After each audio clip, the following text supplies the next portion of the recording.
Hi, welcome to my channel. My name is Brianna. I am a licensed early childhood educator and I have an in-home preschool nest. I make these videos to inspire and educate parents, fellow teachers, homeschool families, really anyone interested in early childhood education. So for today's math lesson, I wanted to do more with tens frames, and Play-Doh is always a super fun sensory activity, so we decided to do both, and I found these super fun Apple tens frame Play-Doh mats, and I will link those below. They were a freebie off of a really fun blog that I like to follow, so feel free to check that out. When it comes to Play-Doh, I always have the kids try to open the lid first, and you can see I'm using the same trays, the mess-free trays from Lakeshore that I linked in my leaf project video. So I will link those again below. Love these for containing messes. Also just like keeps their project contained, and I think that's helpful as a visual when they're working. You can see that I only give each child one color, and even when we're doing free play with Play-Doh, I do keep it the same because I want to encourage keeping our things nice. And so each child will get a tray, one container of Play-Doh, and I have Play-Doh toys that we will share and create with. And they are so engaged every time we play. We don't have to mix all the colors together for it to be an enjoyable experience. They will have just as much fun playing like this, and it keeps our things nice.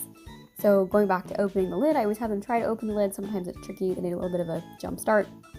So I will help them open, and then getting the Play-Doh out is something that I always have them do themselves. A very good trick is to do the finger trick. So you have them take their pointer finger and you tell them to reach their finger all the way to the bottom of the container and hook it out like a pirate hook. And you're hooking all the Play-Doh out. And generally that is something that they can pick up on very easily, and then they can be in charge of taking the Play-Doh out themselves because we're always trying to help them help themselves. So then you can see the pictures here. We colored in the apple trees. You could also just print with a colored printer, but we thought it would be fun to color them. So we colored these apple trees. I laminated these books and made the Play-Doh mats.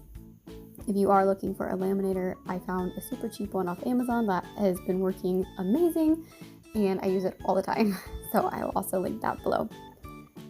And so you can see in here what we're really working on is there's a number and then the tens frame, and I had them try to practice making little apples, which would be like a sphere shape, which is a fine motor skill, and it's good for them to practice, as well as number identification. You can see that one of the children in this video was very intently working on their own, and the other child needed a little bit more encouragement, and I think that is totally fine.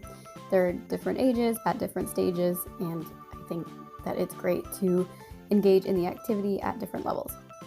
And by the end, everybody just wanted to play with their Play-Doh, which is also super fun and educational. So that's what we did. We ended our lesson by playing with some Play-Doh. One of the things I really love about this activity is it not only works on number recognition, it introduces the concept of a tens frame, it shows how to quantify numbers by making the Play-Doh apples, and it also can work on one-to-one correspondence by having the child point to the apple as they count, which are all super beneficial skills that will help them later in math.